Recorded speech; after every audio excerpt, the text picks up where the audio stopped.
Right on. What's happening, my friends? Welcome to another episode of the DADHOOD Podcast. Today, I have Brian on the show, who's becoming a good friend. We actually met through the Cottonwood Rec Center, which is wild, right? Yeah.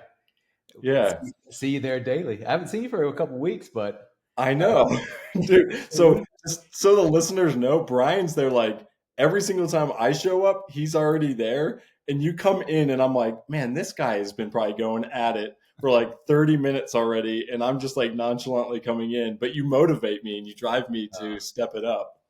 thanks. It's the best way to start the day. Get a good sweat and kind of push yourself physically and mentally. Some days it's more of a mental battle than it is physical, but it's just the best way to start the day, right? So, how many days a week do you typically go? I do something 6 days a week. So whether it's at the gym or, a hike or playing ball or something, it's sometimes yard work counts, right? If it's going to be a heavy yard work day or something, but something 6 days a week. And have you always been like that, Brian, or is this something that's come more recently?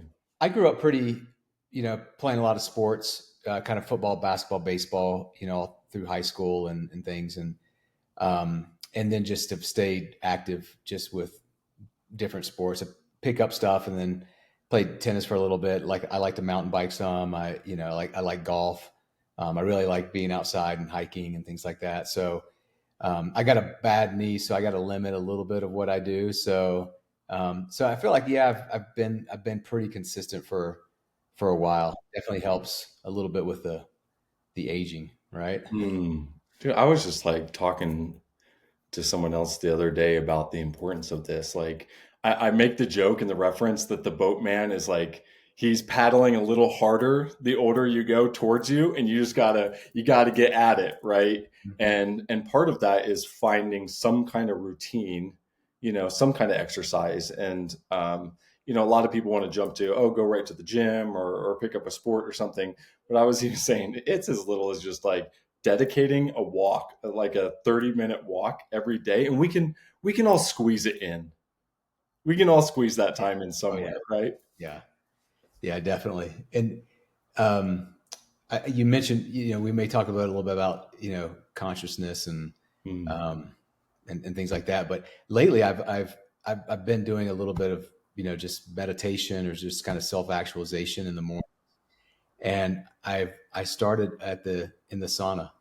So I go to the rec center and I'll sit in the sauna for about 15, 20 minutes and try to, sometimes there's people in there, but sometimes, about half the time I'm in there by myself, and it's kind of nice just to be able to decompress a little bit and wire my brain first before I kind of start the physical journey of the day. Dude, that's amazing. So, okay, we're gonna chat about that for a second because I have one at the house, but it's one of those infrared ones. It doesn't really like crank up. That one at the rec center, that thing will crank. Do you go in there with like your workout clothes, or do you switch into like something like more like the swim attire? I just go in my workout clothes, and usually I come out, I'm sweating pretty good. Yeah. I'm not drenched yet or anything, but my body's definitely warmed up, and then I can go and I stretch a little bit, and then I can go into my workout. So it actually kind of helps, loosen up the body a little bit before I stretch and everything, and then go work out. So, but it's just kind of nice to have that time. And a little bit of it is definitely multitasking, right? Because I like the benefits of the sauna, but I also want to have some of that consciousness in the morning just before I kind of start anything else. And I really try to be purposeful that, I wake up, get dressed, drive to the gym, and I just stay off my phone until I'm out of the sauna. So I'm not distracted by anything, outside, kind of in the outside world until after I've finished that 15 minutes or so. Dude, that is such great advice. I'm going to incorporate some of that because I love practicing some form of a meditative practice, right? But I find like if I don't schedule it throughout the day, then I'll usually like skip it. That's like my excuse. Like, you didn't really like schedule it in. But I also understand like the benefits of being able to just unplug, go into your thoughts, maybe even have a question for yourself, right? Something that's really like on your mind or has been bothering you, and just ask like, how often do we ask ourselves really questions and allow our brains to process and think them out, right? Mm-hmm. And what a great way to do that almost unpacking that and then taking that energy, moving it into your workout, which is also releasing a lot of that stress and the cortisol and all that. Like Yeah. that's great advice, man. There's a guy, Bob Proctor, Oh who is, yeah. yeah, you know, Bob, right? And so I kind of follow a little bit of his structure as far as what that 15 minutes kind of entails. Mm, And, you know, part of it is, you know, in the mornings, at least part of it is writing down 3 gratitudes for the day. And then at night, I do 3 kind of wins for the day. But it's really nice to just, because the gratitudes for me, at least, it helped me frame the day. You know, I definitely think about like what's coming up on the day and what meetings I have or interactions or whatever. And a lot of times I will kind of reframe that as maybe not a friend interaction or a business interaction, but just a gratitude interaction, that I'm grateful mm. for that opportunity for whatever it is. Dude, that is awesome. I know. I love how Bob Proctor also says, with Gallagher, his partner, what they would do daily, right, is write like their mission down, but like physically write it and send it to the other person as an accountability. I think there's something about that, and especially with like men and dads, when you have an accountability partner, because a lot of times we're just holding it on our own shoulders, Mhm. right? We're not Yeah. talking about it. We're just like, we can deal with it, bring on the stress. Meanwhile, inside, we're like, please, someone help us. Right. Right. But having that, and then I love how he even compounds like that, like the gratitude with find 3 people or such like individuals that might be annoying you or bothering you and send them some gratitude. Yeah. It's a hard thing to do, right? It is, dude. But you know, what he talks about and so many other people talk about is just that you're just holding on to that own. When you have somebody that's annoying you, they don't know that they're annoying you, and you're just preventing your own emotional intelligence and Yes. progression by holding on to it. So if you can release it and kind of flip the script a little bit, the world opens up a lot more. So yeah, it's hard to do, but it's great advice for sure. Do you share this information with like your partner and your kids? Do you talk about this stuff with them? I do. So I have about a dozen affirmations that I get kind of go. I usually do 2 a day, and I just that kind of part of Bob's thing is, you know, write so many and then speak them out loud. So I definitely don't do that when there's other people in the sauna, Sure. but I've actually only shared. I've actually only ever shared one of those with one of my brothers. I kind of feel like I want to keep those kind of close to the vest a little bit. But the practices for sure, you know, as far as what how I'm trying to progress as a person and as a father and as a husband and everything. So Dude, that's awesome. yeah, So let's jump into that. Like, how many kids do you have? And tell I me a little have bit about them. yeah I have 4 kids, Okay. two boys, 2 girls. So it goes girl, boy, girl, boy. The oldest, Savannah, she's 24. She And then I have a 20-year-old son, an 18-year-old daughter, and then a 14-year-old son. So um, all great kids. Savannah just graduated from college in the spring. She's actually working with me, you know, as a profession. She graduated in business marketing, and my background is design and marketing and advertising. So it's awesome to have her on board. She's very she's very self-driven. She's very organized. She's creative. She's just got a lot of great attributes and a lot of things that kind of balance out some of the things I don't do well. So and then my 20-year-old, he is just starting college this year. He did a mission for a couple years and just got home a few weeks ago, and he's just blooming as an individual and just a lot of great perspective. He was in Philadelphia for a couple of years and just kind of serving and loving people, and he's fantastic. Then my 14-year-old, he's just started high school this year. He's a very curious kid. He's always been super curious. He's all of the kids have played sports. He's into basketball and soccer, and he's also way into cooking. So he's got a little Instagram, and we just started packaging his little signature steak rub that he's made. And then our 18-year-old, I kind of saved her for last. She's 18. She's got some special needs, so she functions about like a 5-year-old. She had a brain injury. We're not sure if it was during birth or sometime in the womb, but she's just always been, pretty severely delayed with all of her cognitive abilities, and physical abilities are okay, but not where most people are. So she just graduated last year from high school, and now she just started. It's called Life Skills Academy here in the Valley, and so she'll go to that for 4 years, and they basically teach kids like her how to make simple foods like sandwiches, how to wash dishes, how to do laundry. Some of them, they'll teach them how to ride public transportation by themselves. So she won't ever be able to live independently, but so riding the bus and things like that just are out of kind of her wheelhouse. But she'll be with us, and anybody who has special needs kids or is around them, you realize it can be a lot of work, but it's also the greatest blessing for yourself and for your family and for the siblings. All of us have just learned so much from Callie, and just everything from how to enjoy the simple things in life, and how to have a little bit of patience and long suffering, and how to know that Santa's always going to be real, and little things like that just make life a little bit more enjoyable. So That's wild. I love that you're sharing that perspective, because in society we view sometimes situations that are just our norm, that become our norm. We view them, or from the outside perspective, might view some of those things as, oh, that's got to be really difficult. And when there's difficult moments in it, there's also so many life lessons that other people won't be able to experience, right? Mm-hmm. Yeah.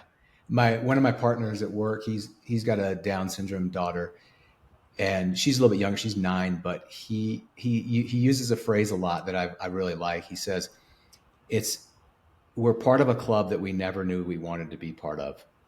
And as he kind of got into that whole special needs and Downs community, he realized, oh, this is such a wonderful community. And we've realized it as well, just with Callie over the years. And she went to Brighton High School, and the group there, that Mr. Jarrett and the other teachers and the peer students are just fantastic. And you just see how much love and empathy there is in the world. And it really gives you, a brighter outlook on the world, especially when you juxtapose that with all of the negativity in news. Well, and I love that you said that. I mean, what a cool piece of advice. It's the club that you never knew you were going to be a part of, right? This club, but now you are. What are some of the things like you've gained from some of the other dads, like in the club? Like if it's just insight or just perspective, or things that you're just like, man, that really transformed me, that advice, what I got from another dad. Let me think about that.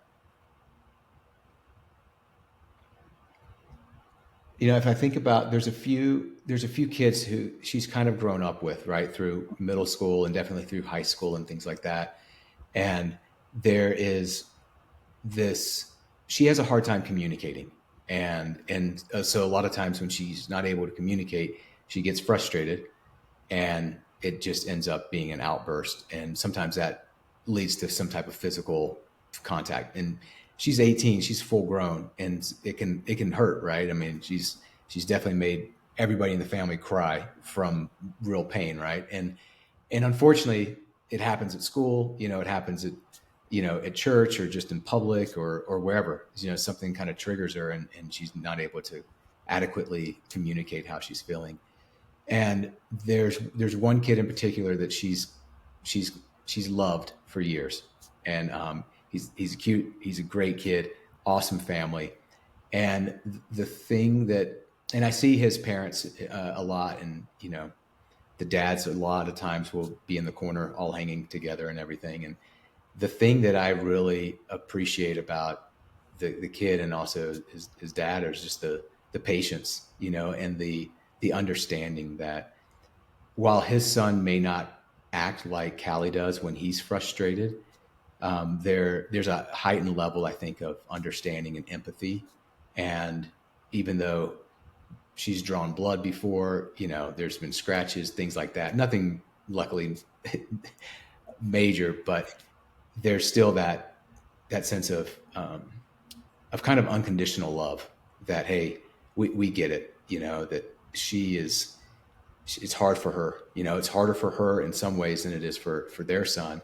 And then in other ways, it's harder for their son to do certain things than for her. But that unconditional love is hard to put a dollar amount on or a real value on, because when you are a parent and you're distraught because your kid did something and it hurt somebody physically or emotionally, the thing that can kind of help you feel a little bit more at peace is when people open up their hearts and just give you love for no other reason than because they can and they're willing to extend it.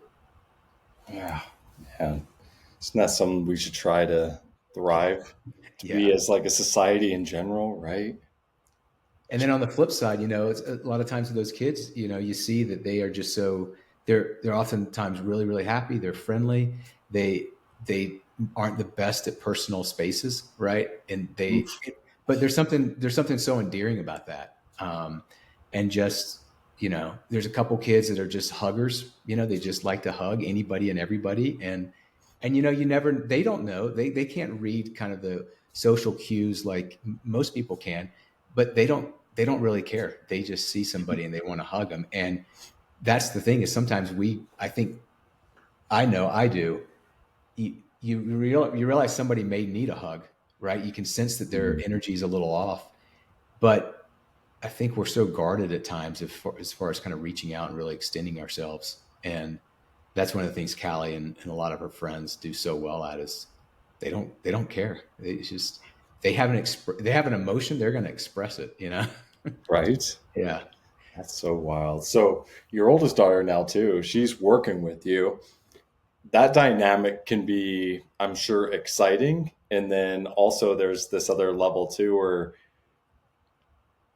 just coming out of like grad school, or just coming out of school in general, not grad school, but school in general, college, at that level, she's probably exposed to some newer technology, new things you don't. So it's like, you're so proud, but at the same time, you're like, oh my gosh, these kids, they know so much information, and you're almost envious, right? Oh, With the yeah. like the technology and just the insights they have, especially in the marketing arena that changes so rapidly. Mm-hmm.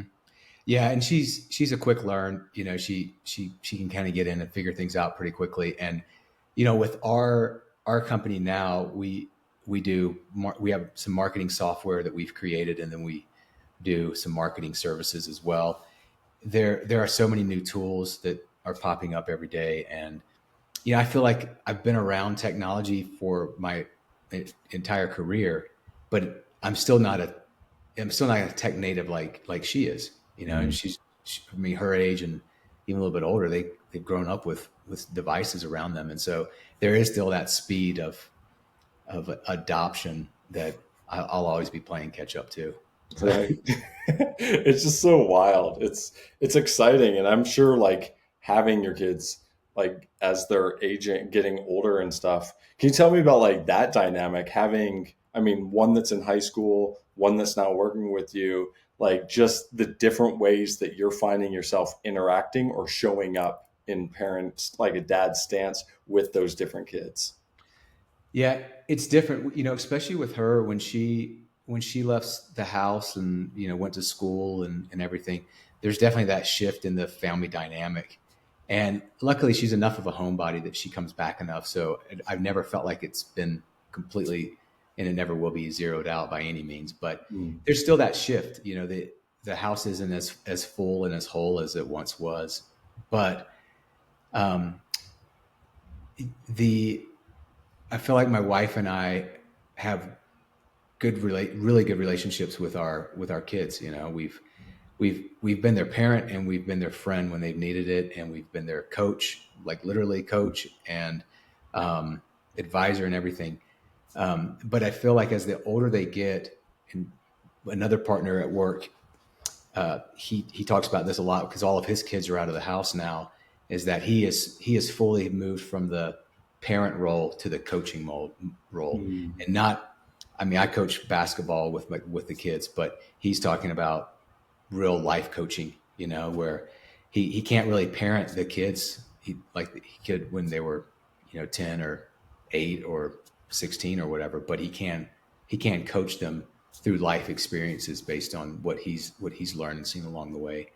And I think that's such a great perspective that you can still maintain this relationship, but I feel like the dynamic does change as well, where we're able to talk a little bit more about deeper issues. And as I feel like as I'm personally trying to grow and evolve and realize how far I've come and how far I still have to go, and even looking back at my parents and kind of their upbringing and how that kind of affected the way that I parented, at least early on, it's definitely easier now to be able to have those conversations with the kids and saying, "Hey, I'm learning along the way as well, and I've made some mistakes, and I'm gonna make some more mistakes, but I'm trying to progress as best I can." So that adult relationship is really, um, I thought I was scared that when she left the house, that the whole dynamic would fall apart somehow. But I Sure. realized it's just creating kind of these new centers of foundation, because we're able to dive in a little bit on different levels than we ever had before. Sure, I think that's so neat because I've been thinking that my boys are young. They're still 11, and the other one's going to be 10. So they're still really relatively young. But I think about that time when they're out on their own, or they're going to college or whatever, and how those conversations and that dynamic. And I love that turning more into like that coaching, like life coaching position then, because right now you don't want to talk about heavy things like, oh, about all the bills and it's like the kids don't care. They just want to have a good time, and they want to go out and play, catch and do those things now. So it's very interesting thinking about that. And I'm sure it came a lot faster than you like could anticipate as well, right? Yeah, now with Grady, our youngest, he's a Hmm. freshman, so we know it's 4 years, and we'll never be empty nesters just because of Callie. But Sure.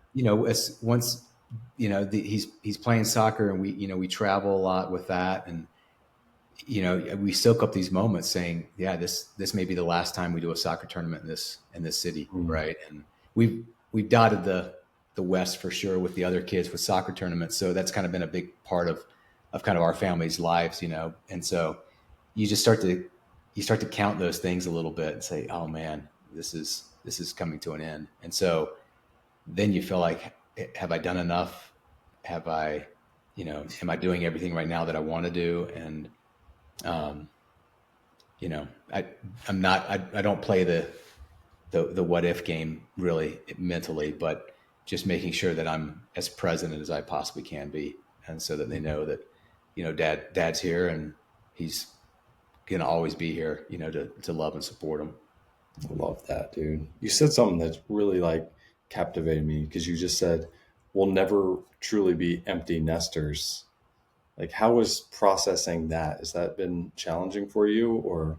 It took us about 2 years or so, 2.5 years to really get a handle and diagnosis on Callie, and it was all sorts of testing and MRIs and scans and whatnot to finally get to that point. And so I think, especially because we had two kids already, they came out, they were healthy, and then you start to form expectations of what your kids' lives are going to look like, right? Mm. And then Callie's born, and within weeks we knew something was a little off, but it just took us a while to get a full diagnosis. And then it's really just changing what your own expectations are, right?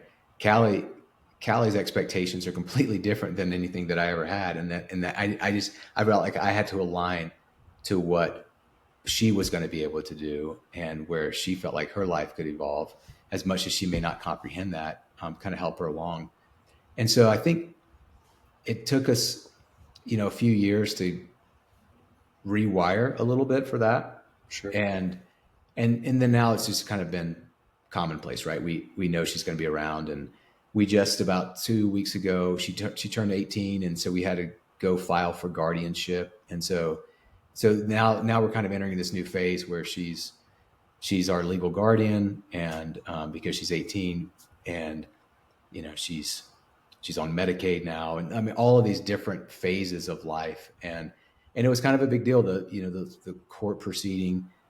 My wife and I are obviously the guardians, but Savannah is the next guardian. So if something happens to us, and so that's a big thing for her, Wow. It's just to know that, hey, that's coming. And she frequently reminds her brothers, hey, I'm not doing this alone, right? Like you guys are going to be in this journey. So it's not just us that have to kind of rewire our expectations, but the other kids, and just knowing that, hey, your sister's going to need help for the rest of her life. And, it's on all of us to kind of do it. And as you could look at it as being a burden, right? Just having to care for somebody else for the rest of their life. But I really feel like all of the kids have learned just how much Callie has taught them, and how much they see the world maybe a little bit different from their friends because of that they'll take that burden any day of the week. Yeah. I love that. That's so good. Like, and again, it's your family, right? You have your family. Like we don't, I mean, maybe one day people will design their families. I don't know what technology, what's going on, but you get your family and you try to, what you said, you're aligning your expectations, especially as a father. You try to align your expectations to match your children, rather than I run into a lot of guys and they're like, I expect my kids to match my expectations. Mm-hmm. So I'm so glad that you said that you are trying to match your child's expectations, right?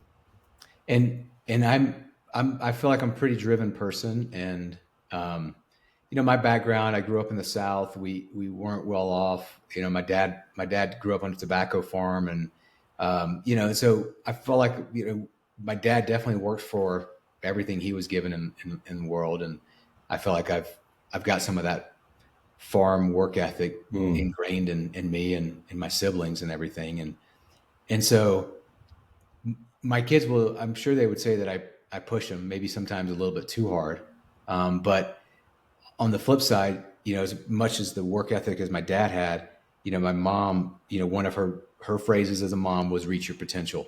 She was always instilling that confidence that we are so capable of so much more than maybe we allow ourselves to believe.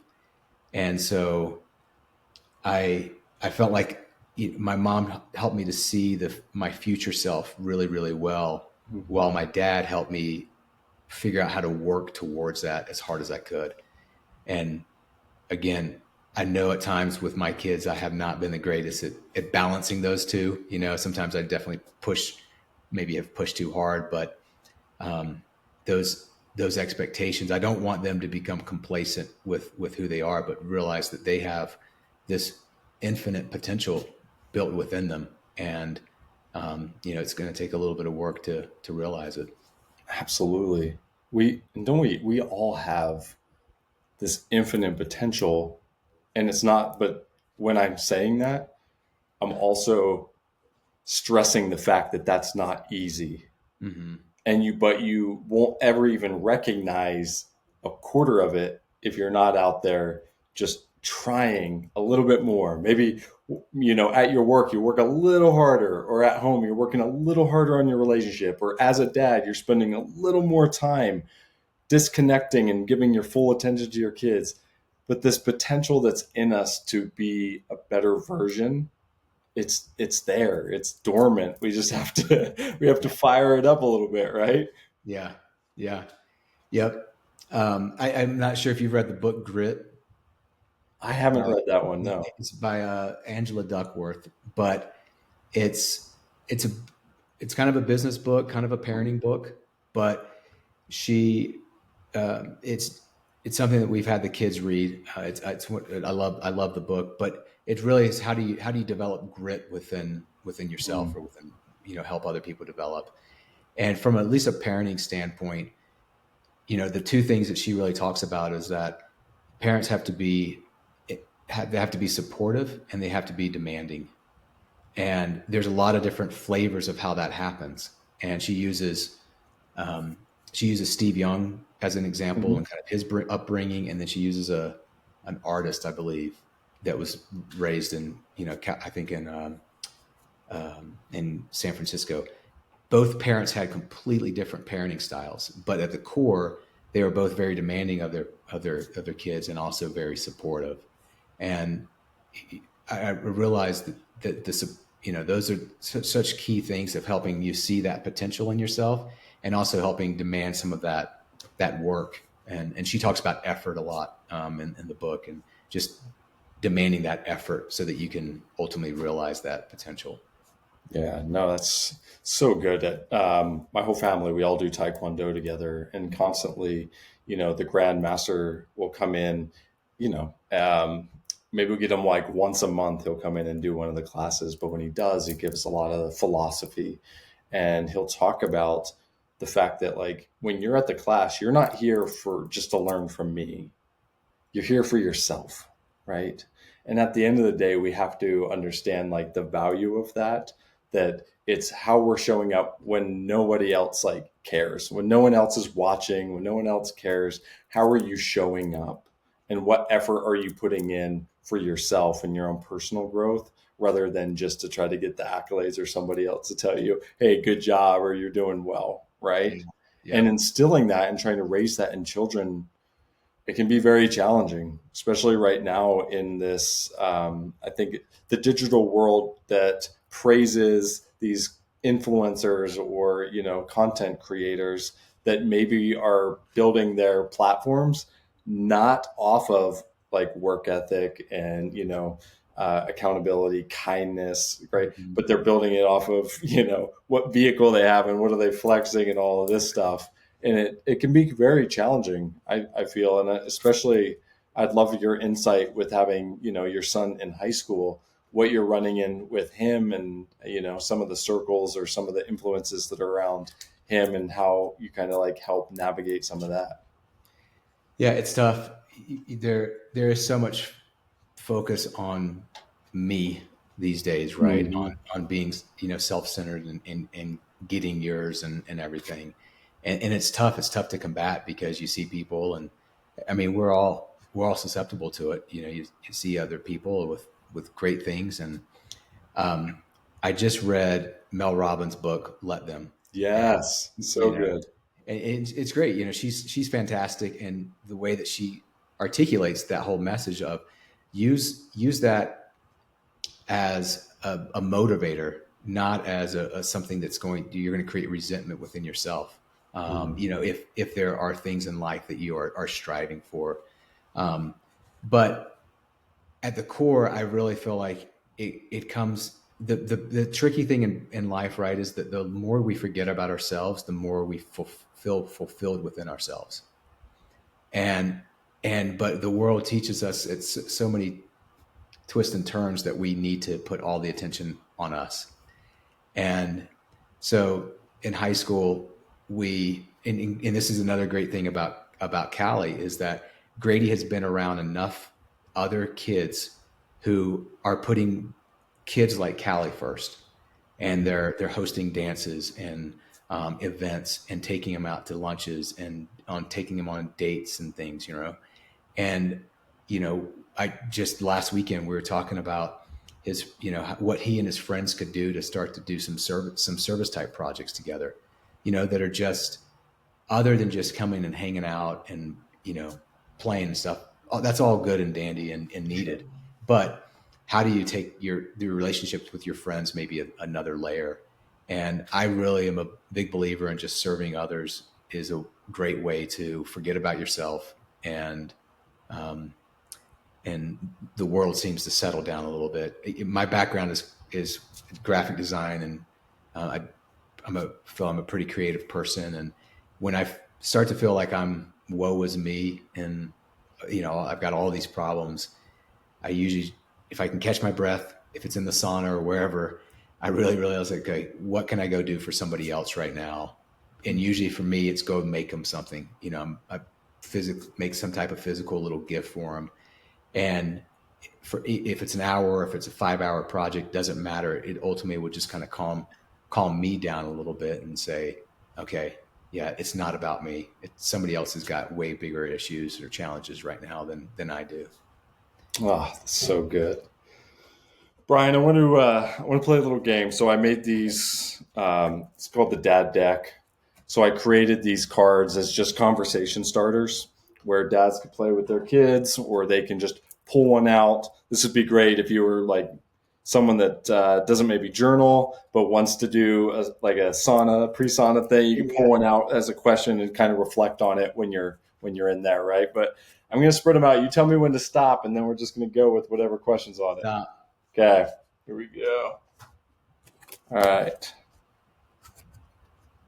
What is the best experience, Brian, you've had with your kids?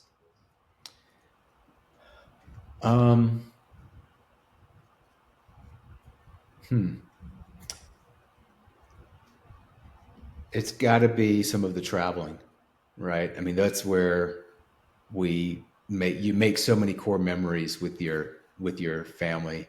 I think with great travel things. My wife's family's pretty big. We do a beach trip with her entire family. My in-laws have put it together.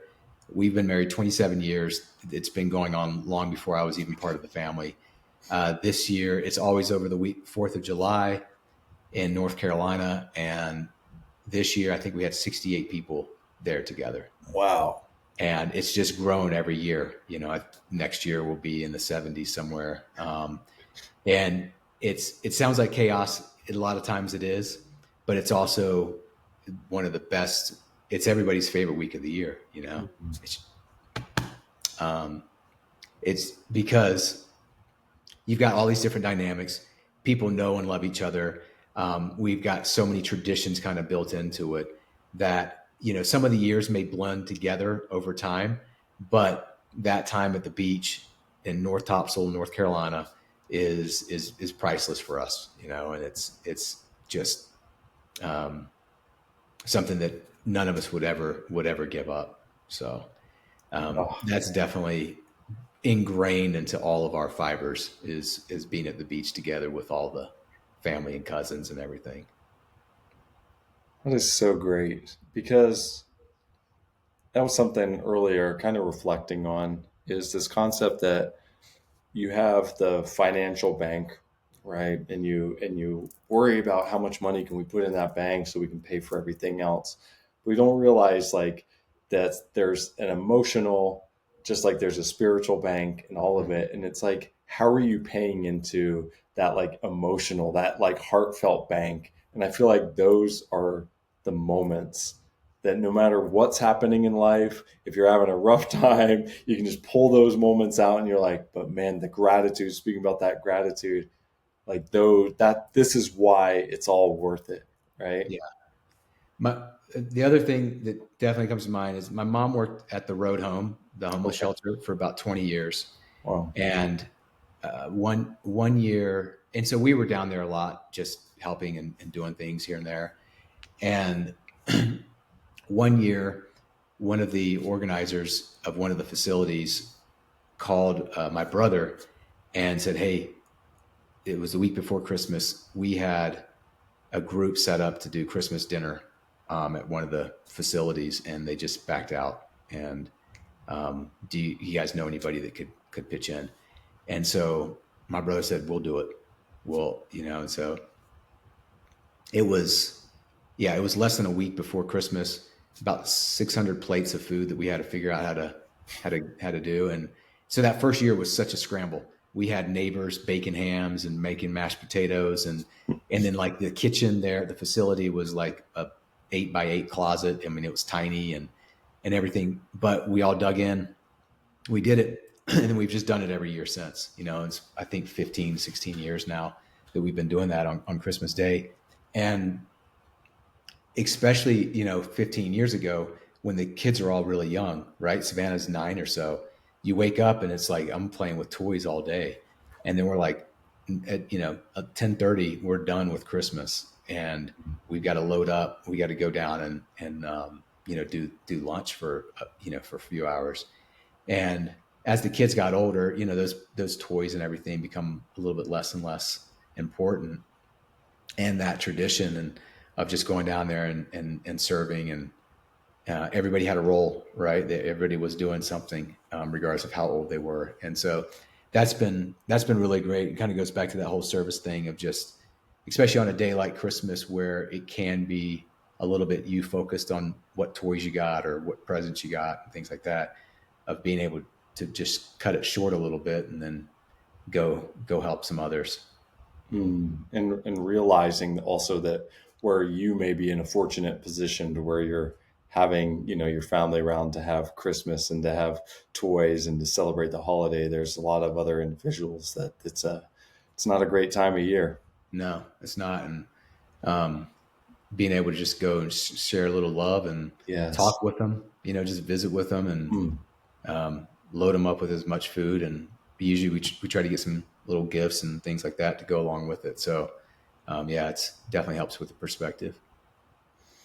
Brian, I want to end it by, I just want to know, what's the major or the most important message you want your kids to take away when they reflect back on Dad one day, that they just say, man, Dad taught me this, or, I learned this because of Dad. It was like, this was that main thing.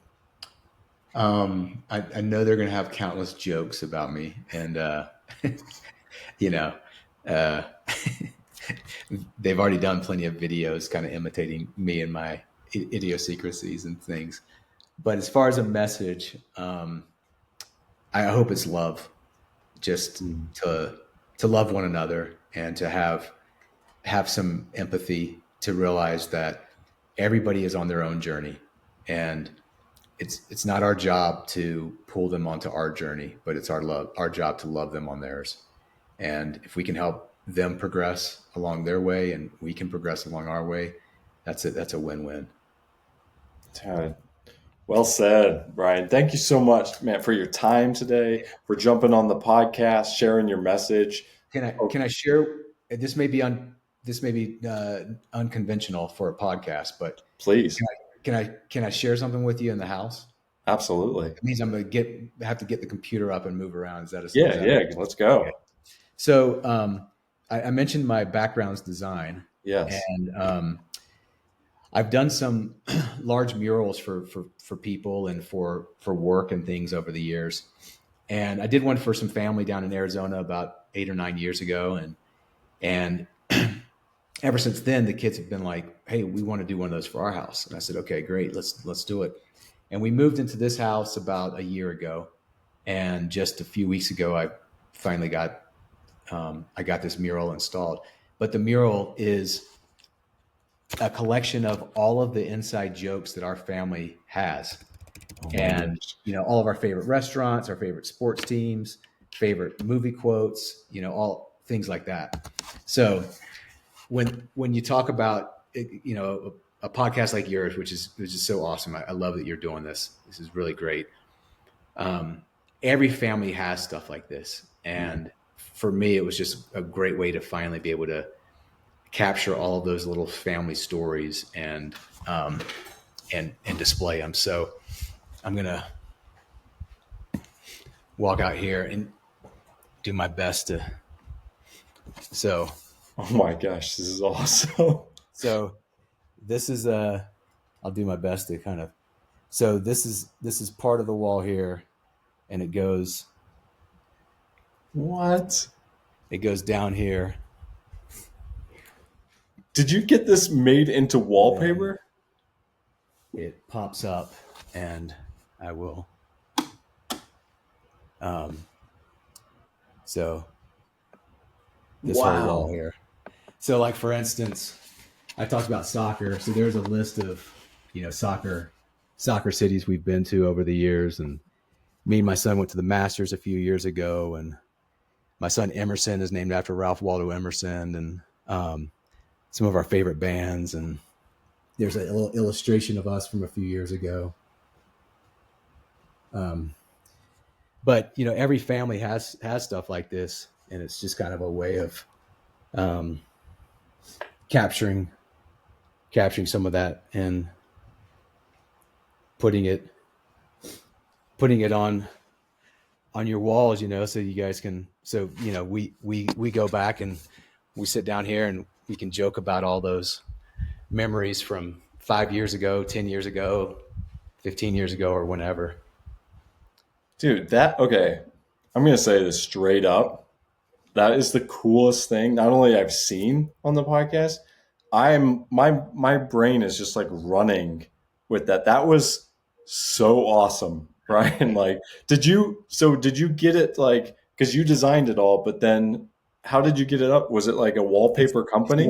It's a wallpaper. Come on. Yeah. So, great place here in town, Vision Graphics. They were awesome. They do kind of large format, mainly commercial stuff. They don't do a ton of residential stuff. And so, they helped. I designed it all, and they printed it and came in and installed it. So, but wow. Yeah, that was awesome, dude.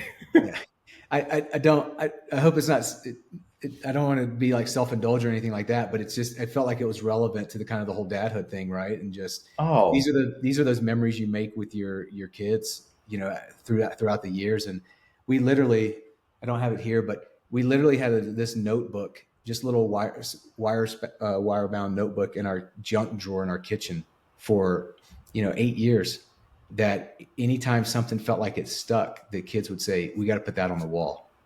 And so somebody would go write it down. And then, earlier this year when I started designing it, I just took that notebook and started laying everything out. So. Oh, that was incredible. It gave me the chills, because I was thinking what an amazing reminder. You literally are walking through your house and you're seeing your family like displayed out. And it's like, there's so many families that are just like, they're hiding it. They try to hide their family from others that come in their house. They try to they don't want to share all that. And to be able to see that and understand that, no, this is our home. This is our foundation. And this is who we are, is so beautiful. Man, how incredible.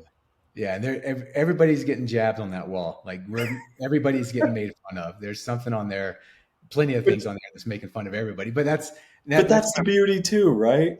Yeah. Like, have a little thick skin, laugh at yourself, right? Yeah. So. Oh my gosh! No, thank you so much for sharing that. That's cool. That was way cool, Brian. If someone's inspired by like your design, or wants like design work or your story in general, maybe they have a kid with special needs and they just want to know, like, have someone else here, especially locally in the Utah community, that they can reach out to, what's the best way that they can reach out to you?